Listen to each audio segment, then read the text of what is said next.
Hi, me! I'm Mommy Jessa of Tetay and Me. Storytime Part 3 na tayo ng aming pregnancy journey. So, ayun na nga. Our topic for today, me, is about hyperemesis gravidarum o yung severe na morning sickness. Bago ang lahat, disclaimer lang, I'm not an expert regarding this. I will just be sharing with you my experience habang nagbubuntis ako.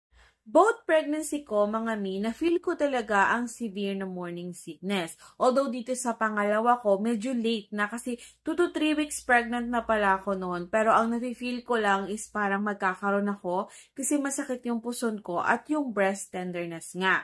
So in doubt ako, buntis ba talaga ako kasi parang wala akong masyadong maramdaman.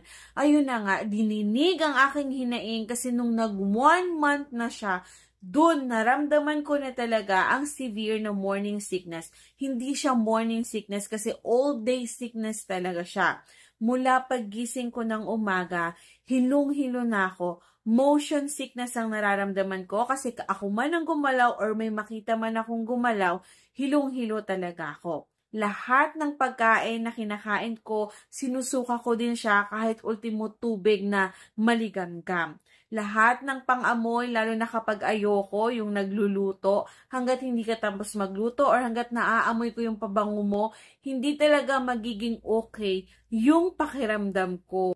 So, ayun na nga, dahil sa tindi ng hilo ko, hindi ako makakain at lahat sinusuka ko to the point na wala na akong masuka. Doon na ako nag-start na sobrang manghina. Imagine in a span of 1 to 2 months, from 58 naging 50 plus na lang ata ako noon. So, medyo nag-worry na talaga kami lahat na hindi na talaga normal na morning sickness lang yon. So, nag-consult kami kay OB. In-explain naman sa amin ni OB na yes, may mga case nga daw na ganito.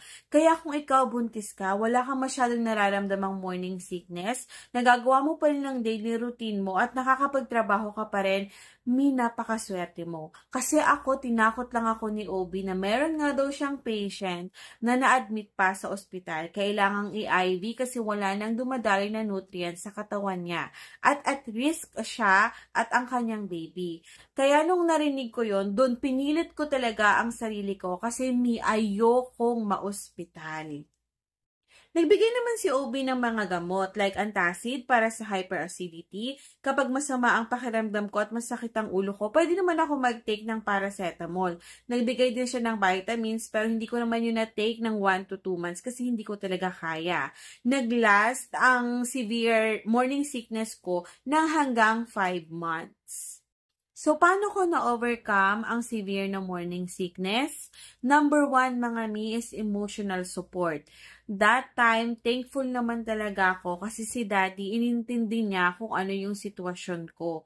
Imagine, halos 5 months din, hindi talaga ako masyadong makakilos. Kaya, pag uwi niya galing trabaho, siya pa din ang gagawa ng mga gawaing bahay, lalo na yung magluto. Talagang sinatsaga niya na magluto para lang makakain ako. So, 1 to 3 months nga, pinilit ko talagang kumain kahit na crackers lang. Naging okay din sa akin ang Milo at yung regular milk. Hindi yung maternal milk kasi hindi ko talaga siya kayang i-take. At since meron nga ako laging motion sickness, gusto ko lagi nasa loob lang ako ng kwarto at dim light lang. Pero tuwing umaga naman, gustong-gusto ko na nasisinagan ako ng araw. Tinanggap ko na lang din, mga mi, na this is part of the journey. And eventually, everything will be worth it, lalo na kapag nakita ko na healthy lumabas si baby. Kaya kung kayo, mga mi, may mga nararamdaman kayong kakaiba habang pregnant kayo, always consult your doctor. Hanggang sa muli!